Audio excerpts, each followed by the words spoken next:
Dünya Uyghur Qurultayı qurilganligining 20 yilligini xotirlash murosimi 3-may kuni kechqurun Myunxen shahrida boshlandi. Bu murosimga dunyoning har qaysi qit'alariga joylashgan 24 davlatdan kelgan mehmonlar ishtirok qilgan bo'lib, yig'in nihoyat qizg'in kayfiyat ichida boshlandi.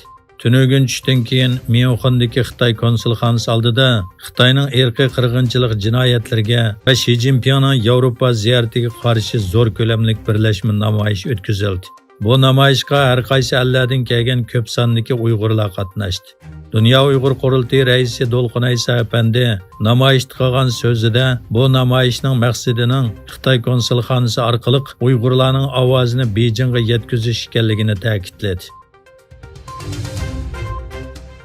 Atalmış Uyghur Abdunum Rayonluq İntizam Tekşiriş Komiteti, Reviziya Komiteti, Xitoy Kompartiya Merkezining atalmış 8 turlik belgilemesining ro'yiga xilop 6 tipik masalani e'lon qilgan bo'lib, buning ichida Xitoyga jon pidolik bilan ishlayotgan 2 Uyg'ur qo'rchoq amaldori bor ekan.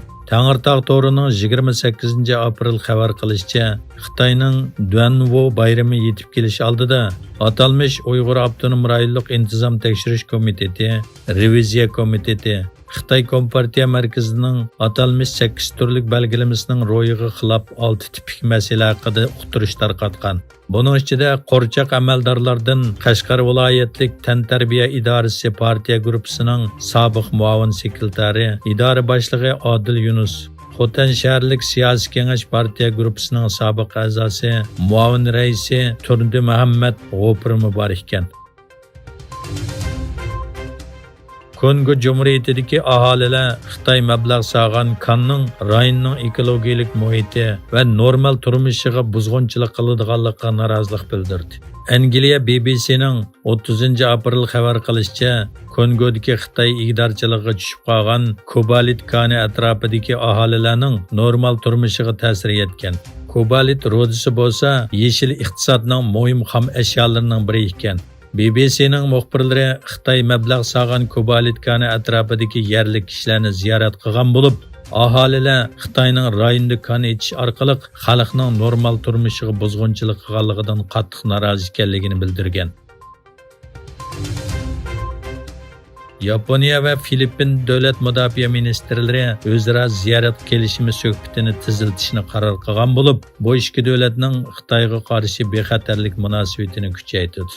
Egilinishcha, Filippin davlat mudofaa ministri Gilberto Teodoro va Yaponiya davlat mudofaa ministri Kihara Minoru Amerikaning Havay taqim orolida ko'rishgan.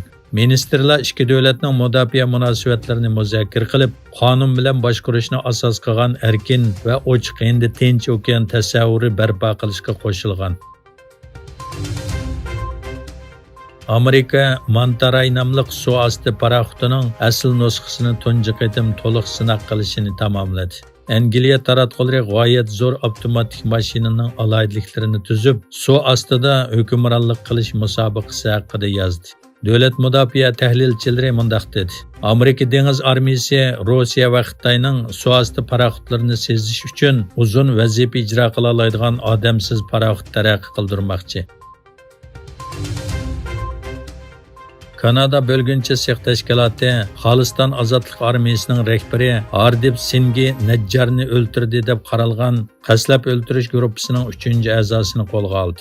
Neccar 18 iyun Kanadada öldürülgen bo'lib, Kanada baş ministri Justin Trudeau Neccarning öldürülüşida yangi Dehli hukumatining qo'li bor deb o'tirg'a qo'ygandan keyin ikki davlat munosabati jiddiylashdi.